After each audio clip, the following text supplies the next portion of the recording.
So, Mod, you had a lot to talk about, so you can talk to Dads or Sona. They can answer your questions way more efficiently than me.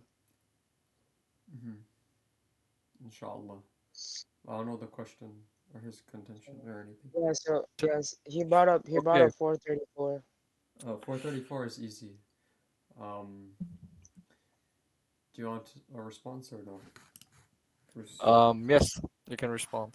Okay, how do you interpret 434? So we can see in the verse that it clearly states that a man can hit the woman if she does not obey the man's words. It doesn't say if she does not obey the man's words, but sure, close enough.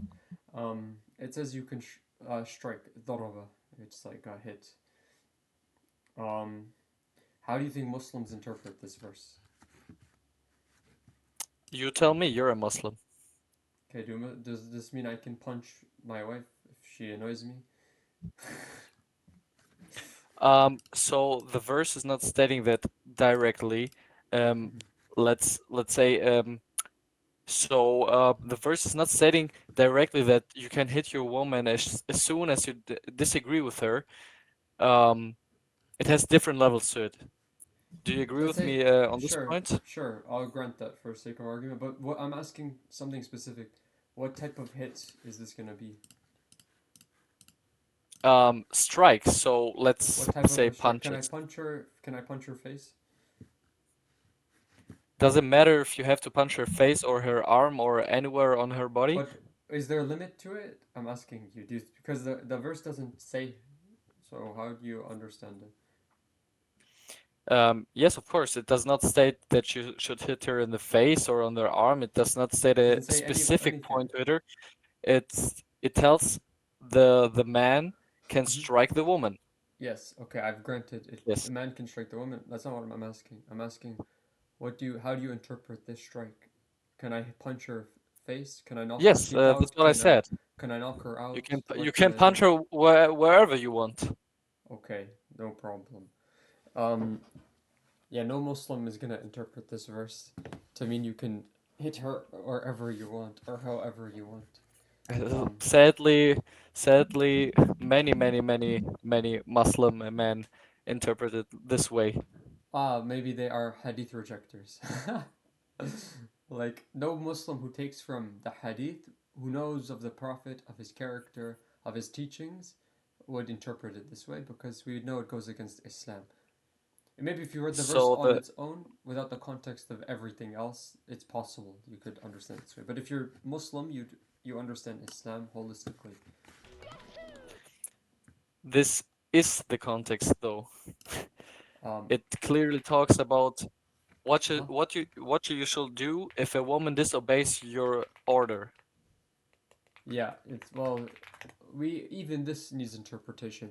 So, how do you think a Muslim interprets this verse on their own with their own intellect? Interpretation. I think everybody um, is Mm-hmm. interpreting it differently. But Hey, why? see the chat, bro. The Akoden is saying 434. Yes, the verse, bro, is like men are the protectors and maintenance of the woman. You know, Yeah.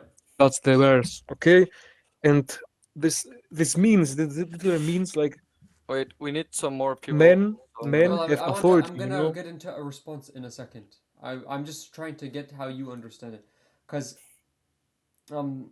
Okay, what if I told you Muslims take from the Prophet? Do you believe this? They take from the Prophet ﷺ, from Hadith. Yes, of course. Okay, what if in a authentic Hadith the Prophet explains this verse, and he explains many verses. He gives an explanation for it. Would you say a Muslim should take the interpretation the Prophet gives or their own interpretation? I think you should hear the Holy Quran instead of the word of the Prophet because Ah, okay. as you believe too, the Yes. Quran is the word from God, Yes. okay?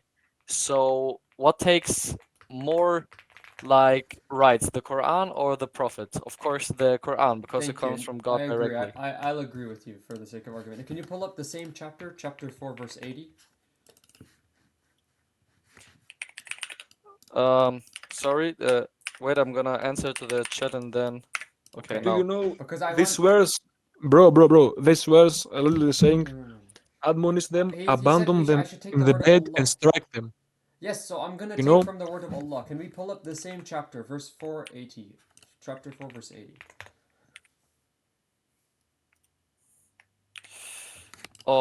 Yes. 480. And Four. another verse from the same chapter as well. 465. Okay, pull up 465. 480 and 465. So, do you have it?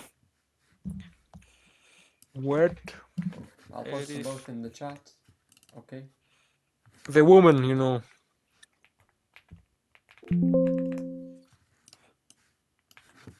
Here, this is the full verse. I posted it in the Okay, chat. yes. Okay, It's I okay. have it. I have it.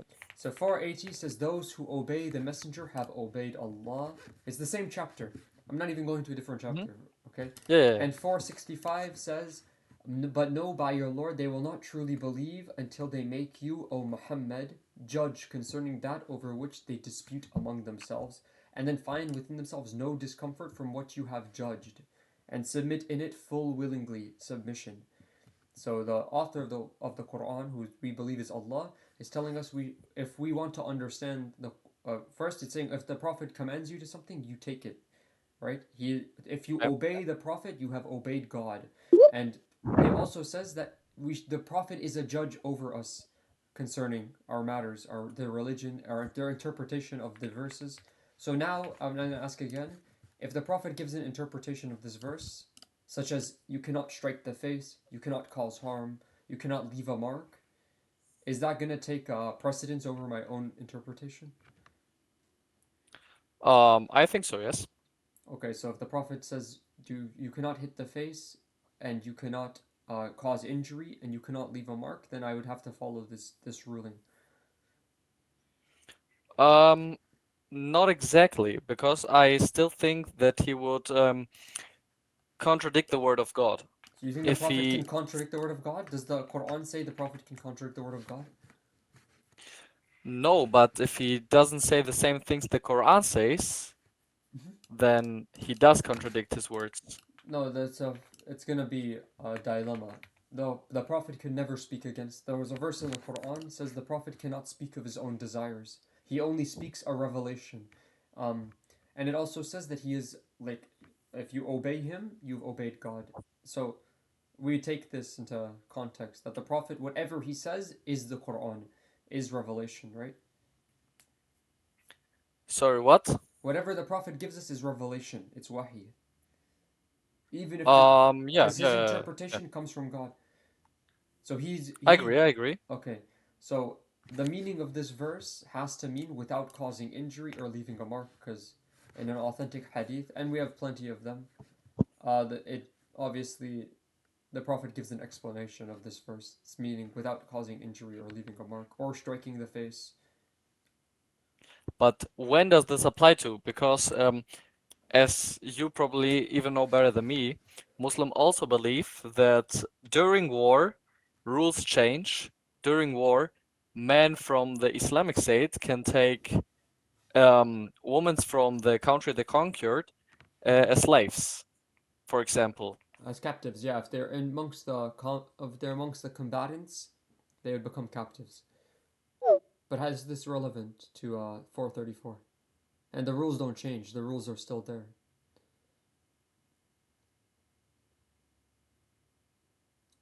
You have to prove that the rule can change here.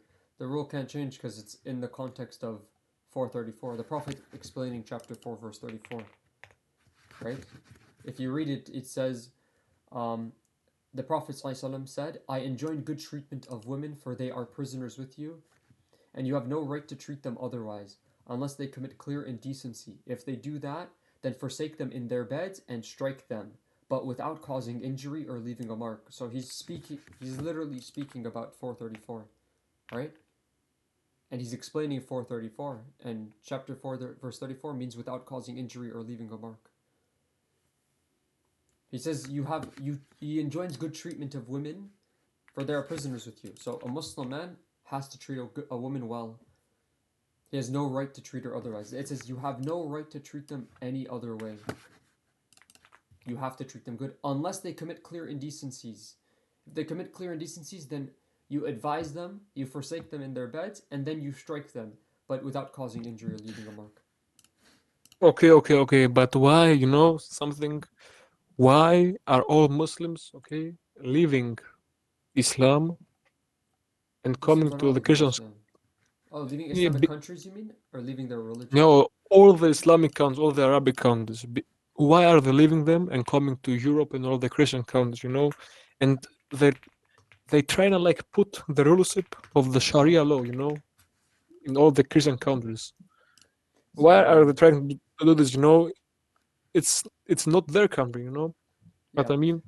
Okay, I'll say there are a lot of Muslims going to the West, no doubt about this. But most Muslims are going to Saudi Arabia, United Arab Emirates, UAE, Turkey, Jordan, Iran, Malaysia, Kuwait. Like, Muslims are going to these countries as well. They're not just going to the West. And the reasoning is simple. Like, usually it's because of war. And most of these wars are caused by Western powers. They're not caused, like, it's going to be American invasions or British colonialism and its impacts, and destabilization and invasions of these countries, and forcefully trying to implement democracy or overthrowing a government. Like, and then this snowballs into worse. And then when people are living unstable lives, right? They live in a war I know, zone. but They're gonna but run away.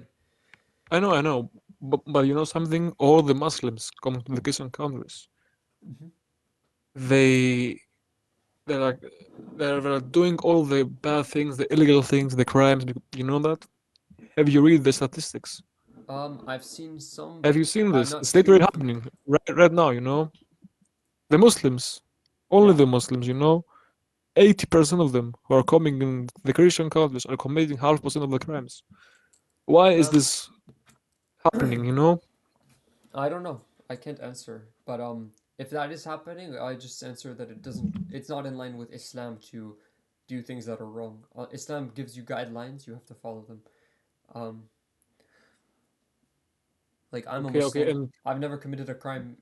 I lived I in. know many I live in the Muslims. So West. yeah, I know many Muslims too are But a lot of like these Muslims are, they're drinking, they're selling things that are illegal, they're partying, they're sleeping around outside I of know, I know, I marriage. know.